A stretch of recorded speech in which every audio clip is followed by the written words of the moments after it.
Cooking video ആയിട്ടാണ്. നമുക്ക് video കണ്ടിട്ട് വരാൻ എന്താ ഉണ്ടാക്കുന്നതെന്ന്.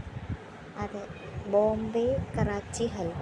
അതിനായിട്ട് ഞാൻ എടുത്തിരിക്കുന്ന കോൺഫ്ലോറാണ്. അതൊരു ചെറിയ മീഡിയം കപ്പിന് ഒരു അര കപ്പ്. പിന്നെ വേണ്ടത് പഞ്ചസാര, അത് ആ സെയിം കപ്പിന് 1 കപ്പ്. പിന്നെ 3-4 ഏലക്ക വേണം നമുക്ക്. അതൊന്ന് പൊടിക്കണം കേട്ടോ. ഞാനത് ചതച്ച് മാത്രമേ എടുത്തിട്ടുള്ളൂ. പിന്നെ 1 കപ്പ് വെള്ളം, ആ സെയിം കപ്പ് തന്നെയാണ്. പിന്നെ നമുക്ക് വേണ്ടത് ഫുഡ് കളറിനായിട്ട് നോക്കാൻ എങ്ങനെയാണ് ചെയ്യുന്നത്. ആദ്യം ഞാൻ ആ കോൺഫ്ലവർ ഒന്ന് മിക്സ് ചെയ്തു വെള്ളത്തിൽ. എന്നിട്ട് ഞാൻ പാൻ വെച്ചു. പാനിലേക്ക് പഞ്ചസാരയും വെള്ളവും ചേർത്തു.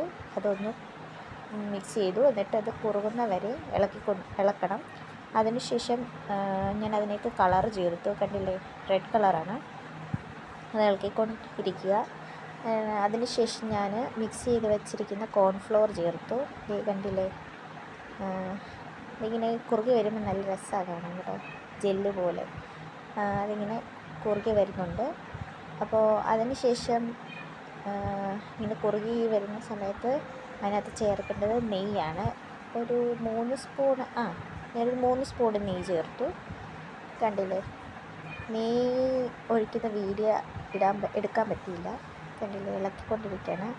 ഞാനത് പിന്നെ അതൊന്ന് സെറ്റാക്കി എടുക്കാൻ വേണ്ടിയിട്ട് ഒരു കണ്ടെയ്നർ, അലുമിനിയം കണ്ടെയ്നറിനകത്ത് ഫുഡ് പാക്ക് ചെയ്യുന്ന ആ ബോക്സിനകത്തോട്ടാണ് ഞാൻ ഇട്ടത്. കണ്ടില്ലേ, അതിനകത്ത് എടുത്ത് വെച്ചു. ഇനി തണുക്കുന്ന വരെ നമുക്ക് വെയിറ്റ് ചെയ്യാം. എൻ്റെ വീഡിയോ കാണുന്നവരൊന്ന് ലൈക്ക് ചെയ്തേക്കണം, ഒന്ന് സബ്സ്ക്രൈബ് ചെയ്തേക്കണം. എല്ലാവരും ട്രൈ ചെയ്ത് നോക്കുക. സിമ്പിളാണ്, വളരെ പെട്ടെന്ന് ഉണ്ടാക്കാൻ പറ്റും. എല്ലാവർക്കും ഇഷ്ടപ്പെടുകയും ചെയ്യും. അപ്പോൾ ശരി, ബൈ.